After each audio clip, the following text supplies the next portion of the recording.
Merhaba arkadaşlar, kanalıma yeniden hoş geldiniz.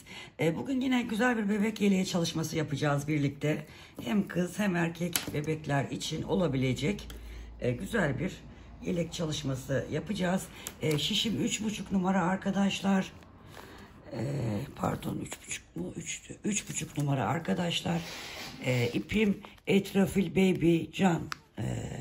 Renk numarası 80028. 100 gram ağırlığında, 250 metre uzunluğunda anti-peeling özelliğine sahip bir iple çalışma yapacağız arkadaşlar. Şimdi yeleğimize başlamak için şöyle hemen ben bunu şöyle yapıyorum, başlangıç yerini çoğu zaman şöyle yapıp şu ilmeği böyle oluşturuyorum. Buraya 49 tane ilmek atalım arkadaşlar.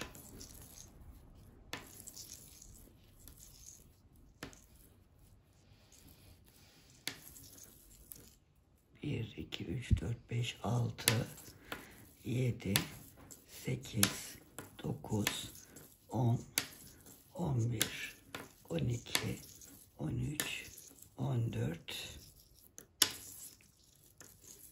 15, 16, 17, 18, 19, 20, 21, 22, 23, 24, 25, 26, 27, 28, 29, 30, 31, 32, 33, 34, 35, 36, 37, 38, 39, 40, 41, 42, 43, 44, 45, 46, 47, 48 ve 49 ilmek attık.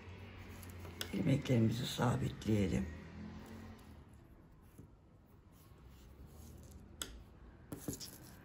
Şimdi bu 49 tane ilmeğimizi 2 diş haroşa sırası olana kadar öreceğiz.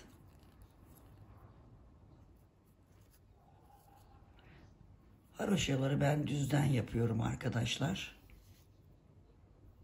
Her seferinde söylüyorum. Bu şekilde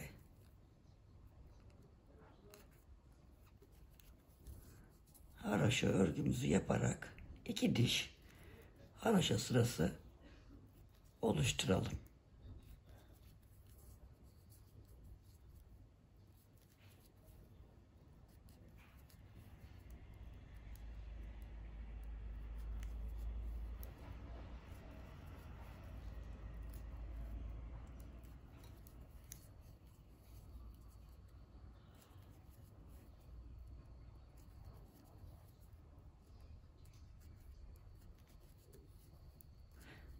Siz de yapın, ben de yapayım. Sonra modelimizi kurmaya başlayacağız. Evet arkadaşlar, 49 tane ilmeğimizi önde 2 diş haroşa olacak şekilde ördük. Şimdi roba için yeleğimiz kruvaze yelek olacağı için artışlar değişik olacak arkadaşlar.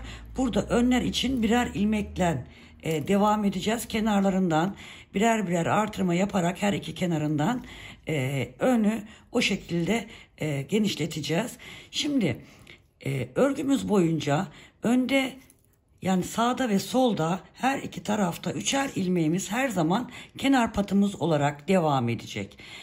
Ondan sonrasında bir tane ön ilmek için, ön beden için daha doğrusu ayıracağız bir ilmeği.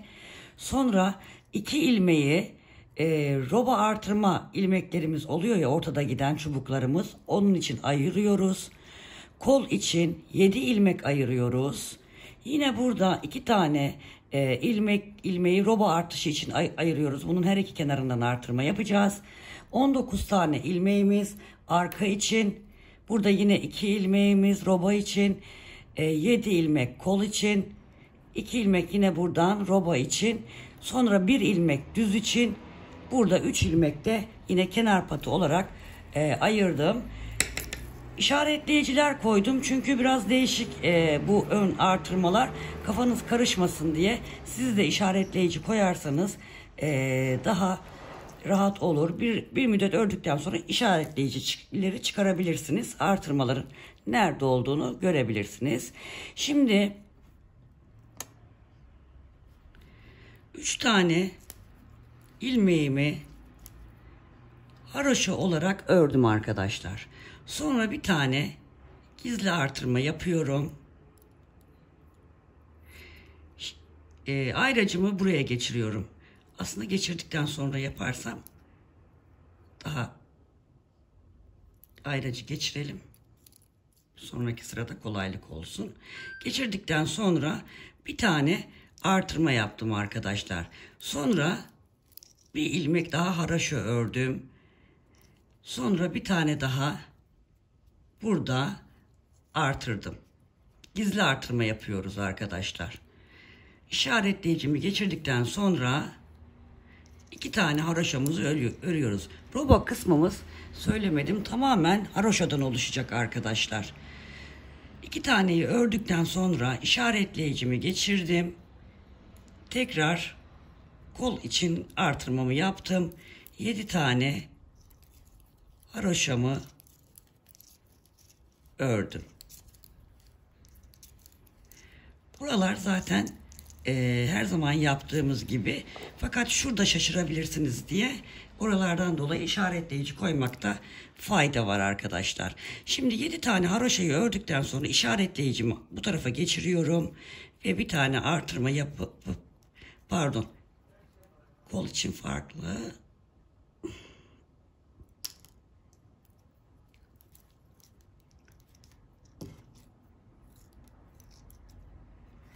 7 taneyi ördükten sonra gizli artırmamı yapıyorum.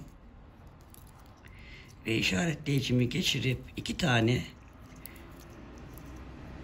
örgümü örüyorum, haroşamı. Tekrar bir tane artırıyorum. Ve arkadaki 19 tane ilmeği haroşa örgüyle örmeye devam ediyorum.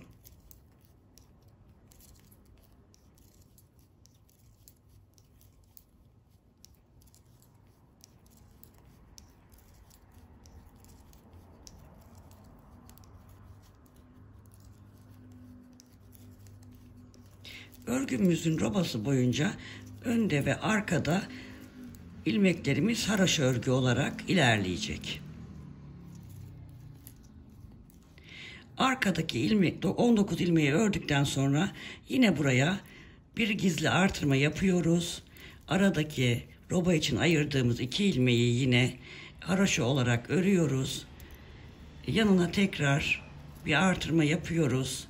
Kol için ayırdığımız 7 tane ilmeğimizi haroşa olarak örüyoruz.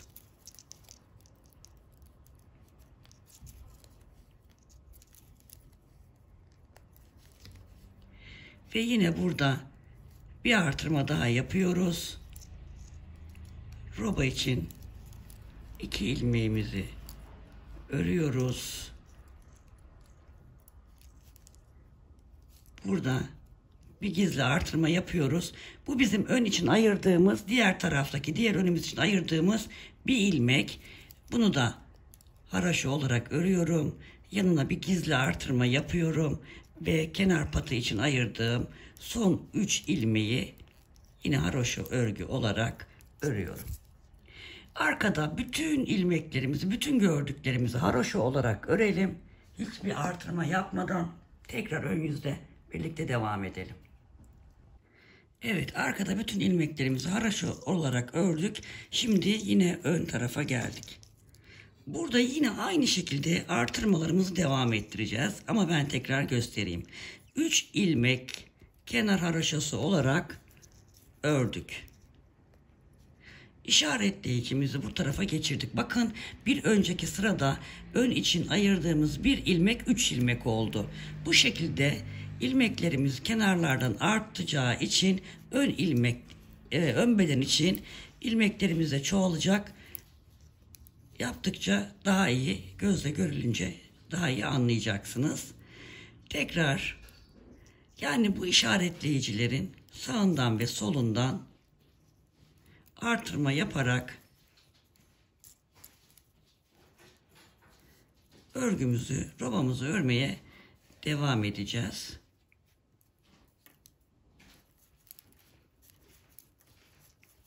Kol için olan ilmeklerimizi örüyorum.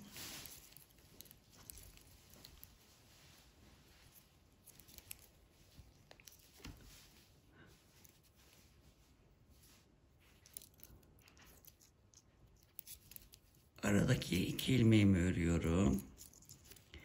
Tekrar artırıyorum. Arka beden için olan ilmeklerimi örüyorum.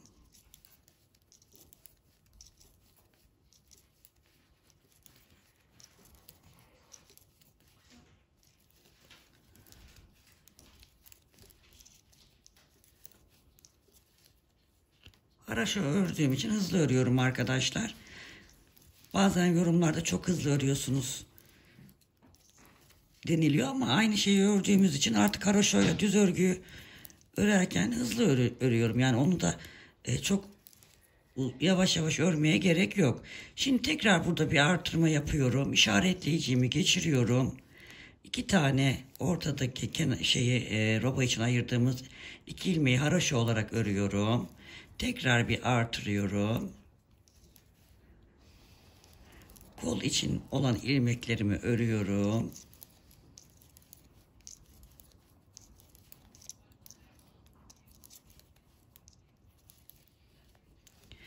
Yine artırmamı yapıyorum.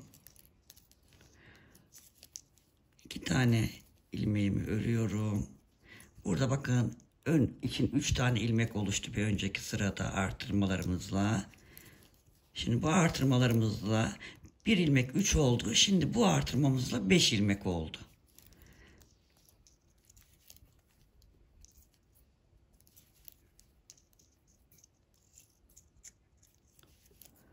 Arkadaki bütün ilmekleri arka yüzde haraşo olarak örelim arkadaşlar. Evet, arka sırayı da haraşo olarak ördük geldik arkadaşlar. Şimdi bu şekilde bu işaretleyicilerin her iki tarafından artırmalarımızı yaparak robamızı genişleteceğiz arkadaşlar. 21 tane artırmayı yapalım aynı şekilde.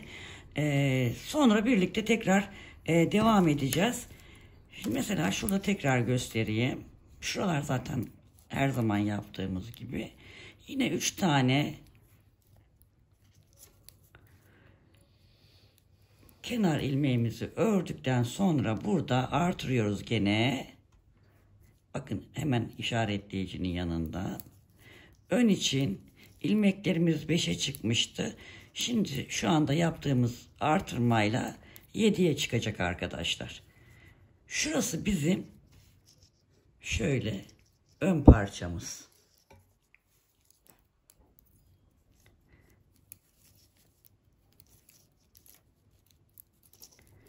Burası kol için yapacağımız artırma.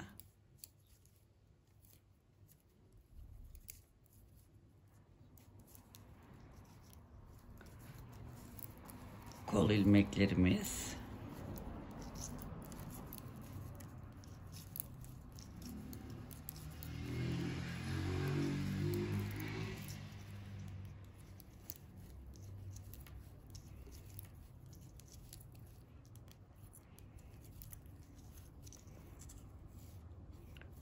Artırmamızı yaptık. Ortadaki 2 ilmeğimiz. Tekrar artırmamızı yapıyoruz. Ve arka ilmekleri örüyoruz.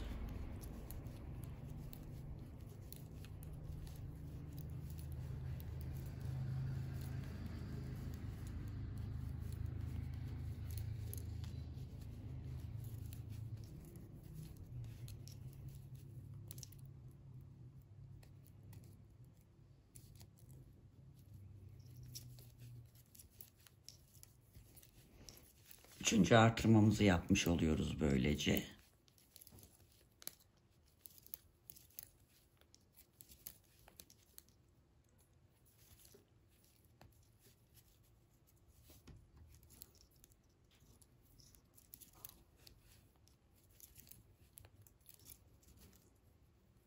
Yine kol için artırmalarımız.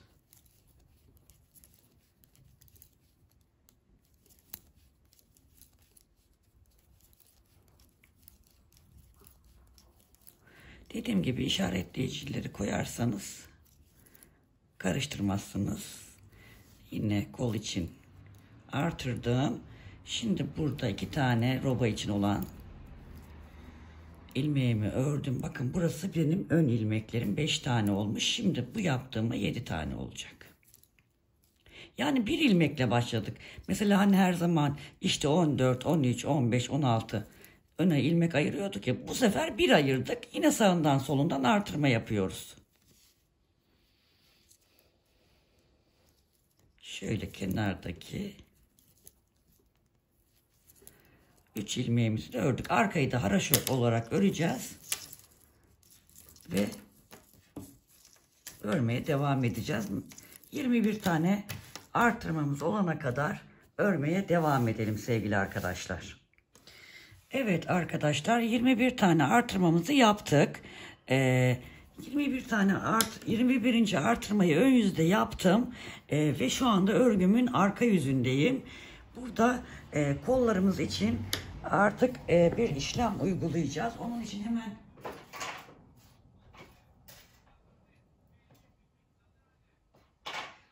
ayraç kullanalım. Karıştırmamanız için. Şimdi burada aradaki ikişer tane artırma ilmeklerimiz var ya arkadaşlar. Onların bir tanesi ön bedene, bir tanesi kola gidecek. Her iki tarafta da. Bütün bu roba için gelen bu çubuklarımız var ya, 2 tane devamlı yaptığımız. Onların bir tanesi ön bedene, biri kola. Arkada da yine biri kola, biri arka bedene vereceğiz ilmeklerimizi. Karıştırmamanız için böyle isterseniz ayraç takabilirsiniz.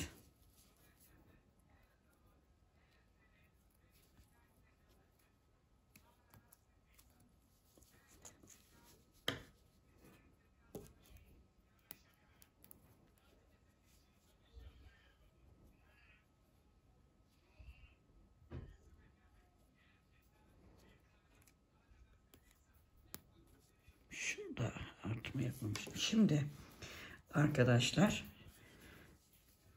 örgümüzün arka yüzündeyiz ve önden 21. artırmayı yaptık. Burada artık artırma yapmadan bütün ilmeklerimizi yine haroşa örgü olarak kola kadar örüyoruz.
Evet, bu ortada giden ilmeklerimizin, 2 tane ilmeğimizin biri ön parçaya gelecek.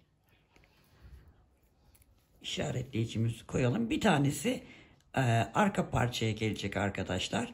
Şimdi kol için olan ilmeklerimizi bir düz bir ters örgü olarak lastik öreceğiz. Bir düz, bir ters, bir düz, bir ters, bir düz, bir ters.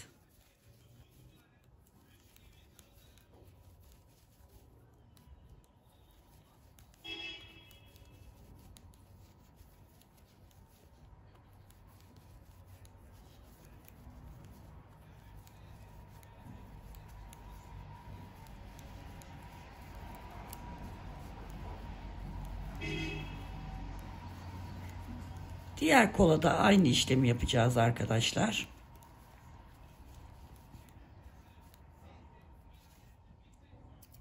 Artık artırmalarımız bitti.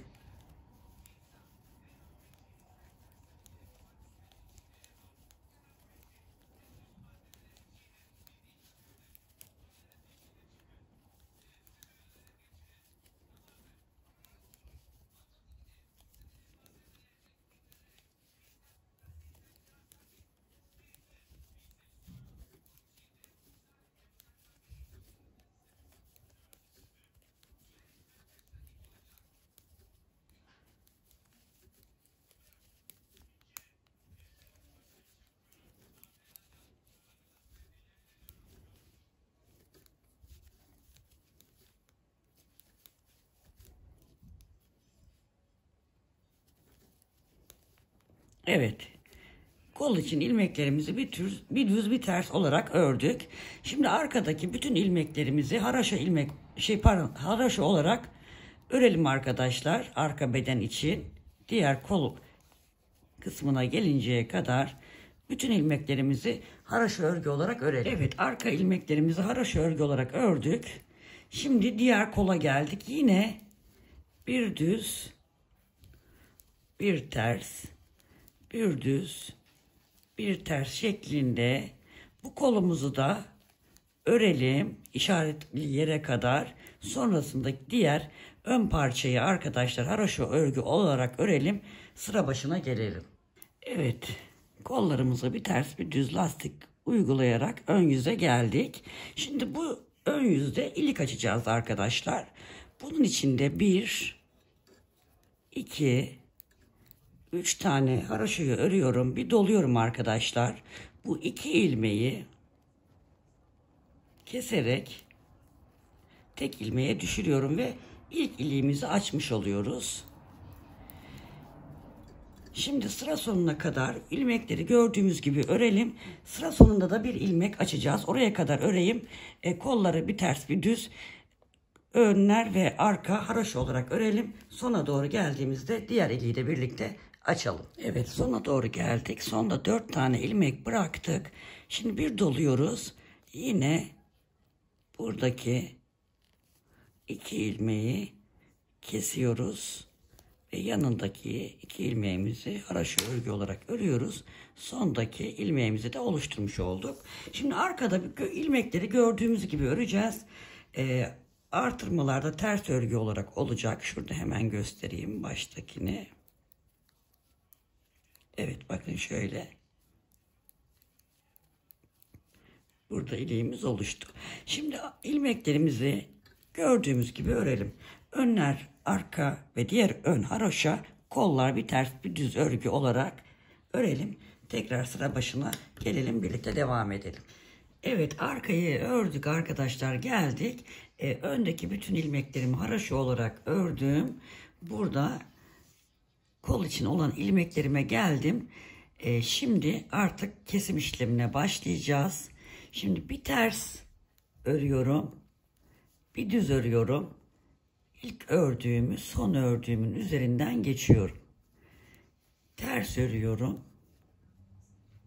İlmekleri gördüğüm gibi örüyorum arkadaşlar. Tersi ters, düzü düz. Düz örüyorum. Kesiyorum. Ters örüyorum.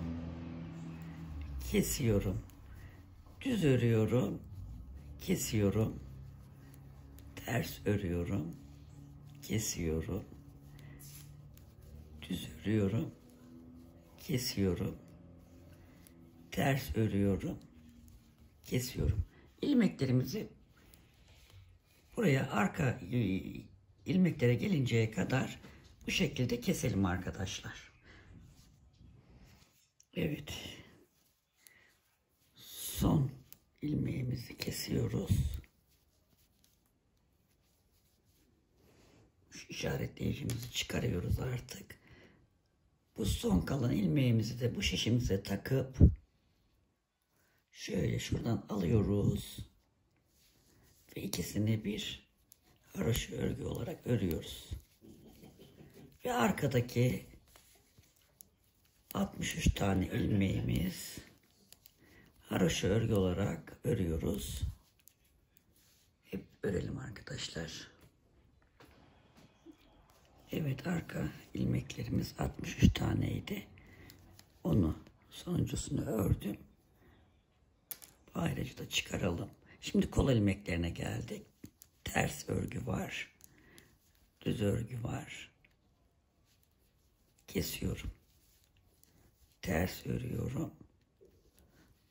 Kesiyorum. Düz örüyorum. Kesiyorum. Ters örüyorum. Kesiyorum. Düz örüp kesiyorum. Bu kolu da böyle tamamlayalım kesmeyle. Sonra önü de haroşa örelim. Ön sırada, pardon, arkada tekrar birlikte devam edelim.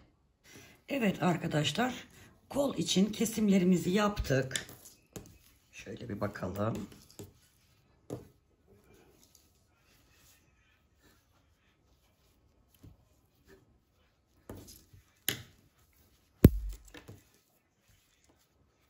Roba kısmımızı bu şekilde tamamlamış olduk arkadaşlar. Şöyle biraz küçülteyim, görülsün. Şu şekilde şimdi örgümüze devam ediyoruz. Şimdi örgümüzün arka yüzündeyiz arkadaşlar. Arka yüzden koltuk altına gelene kadar haroşa örgümüzü örelim.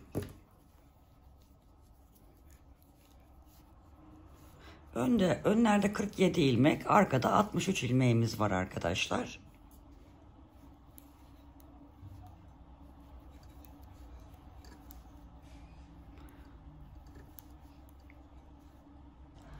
Öndeki 47 ilmeğimizi ördük. Şimdi buradan bir tane artırma yapacağız arkadaşlar.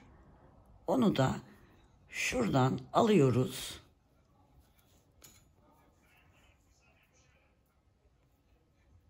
Şu şekilde alıp buradan bir ilmek çıkartıyoruz. Ve karşı tarafa geldiğimizde de karşıda da yine şuradan şu şekilde ilmek çıkartıyoruz. Ve 2 tane kol altından artırma yapmış olduk. Arka ilmeklerimizi örüyoruz. Arka ilmeklerimizi ördükten sonra yine burada şuradan bir ilmek çıkartıyoruz. Bunu da haroşa örgü örüyoruz. Buraya geldiğimizde buradan da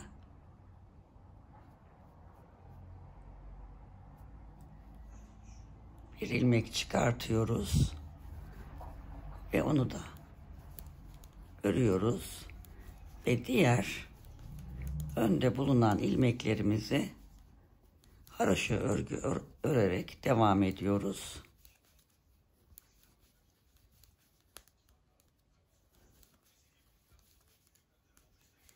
Yani önde haroşa oluşmuş oluyor. Her iki koltuk altından da 2'şer ilmek bu şekilde artırma yapmış olduk.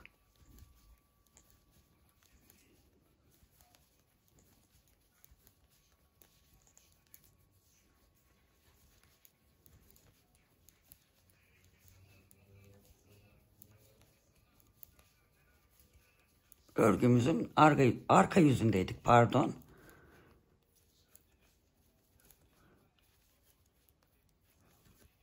Ve ön yüze dönüyoruz. Koltuk altlarımızı birleştirmiş olduk. Şimdi arkadaşlar koltuk altı işlemini bitirdik. 2 sıra haroşa, önde 2 sıra 2 diş haroşa oluşacak şekilde örgümüzü örelim. Hiçbir şey yapmadan haroşa örgüyle devam edelim. 2 diş haroşa sırası birleştirdikten sonra 2 diş haroşa sırası örelim. Tekrar birlikte devam edelim. Evet, modelimizi kuracağımız ilk 2 diş haroşayı ördük. Şimdi bu da bizim modelimizin parçası arkadaşlar. Bu 2 diş haroşa sırası. Şimdi modelimizi kurmaya devam ediyoruz. Kenarlardaki 3'er haroşamız her iki kenarda örgümüz boyunca devam edecek. 3 tane haraşoyu ördükten sonra düz örgü örmeye başlıyorum. Bütün ilmekleri düz örgü olarak öreceğim.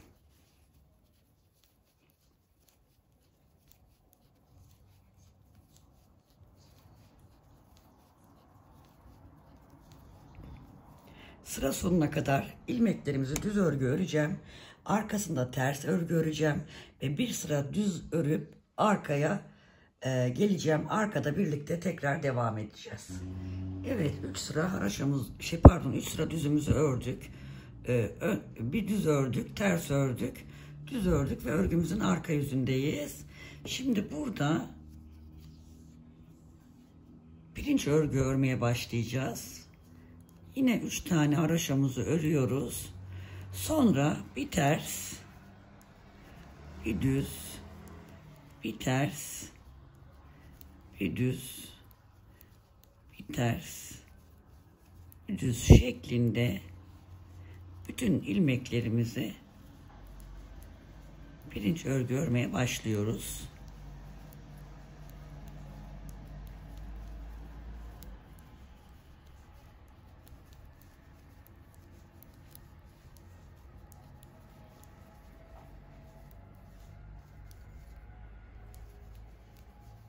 Sıra sonuna kadar aynı işlemi yapalım. Sıra başında tekrar birlikte devam edelim. Örgümüzün ön yüzüne geldik. Bir sıra pirinç modeli uyguladık. Yine kenardaki 3 tane haraşamızı ördükten sonra pirinç modelinde biliyorsunuz bir sıra düz ters ördükten sonra diğer sırada düzleri ters, tersleri düz örüyoruz. Burada düz örmüştük. Şimdi bunu ters örüyoruz. Ters ördüğümüzü düz örüyoruz. Düzü ters örüyoruz. Tersi düz örüyoruz. Düzü ters örüyoruz. Tersi düz.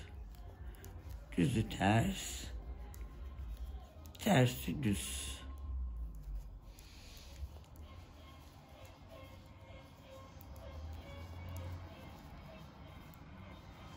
Bu şekilde bu sırayı da tamamlayalım arkadaşlar. İkinci sıra pirinç modelimizi de uyguladık. Örgümüzün arka yüzüne geçiyoruz. Ve üçüncü sıra pirinç modelimizi uygulayarak örmeye devam ediyoruz. 3 haraşamızı ördük. Bakın burada düz örmüşüz. Şimdi bunu ters örüyoruz. Tersi düz örüyoruz. Düzü ters örüyoruz. İlmekleri değiştiriyoruz yani arkadaşlar. Bu sırayı da böyle tamamlayalım. Örgümüzün başında tekrar birlikte devam edelim. Evet. Ne yaptık arkadaşlar? 2 diş haroşa sırası ördük. Sonra 3 sıra düz ördük. 3 sırada pirinç örneği ördük. Şimdi yine 3 sıra düz öreceğiz.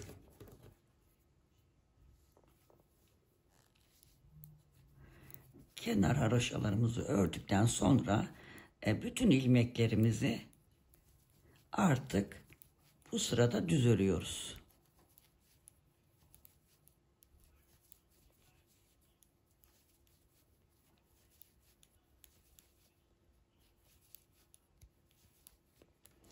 Üç sıra düz örelim. Yani bir düz örelim, bir ters örelim, bir de düz örelim.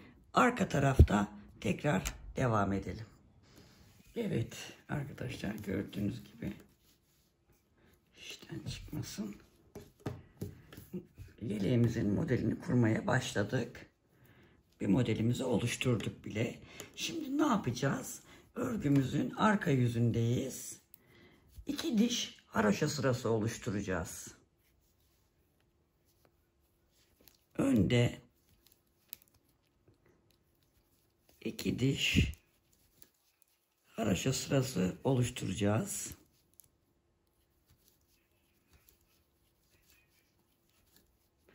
Şu şekilde hemen göstereyim.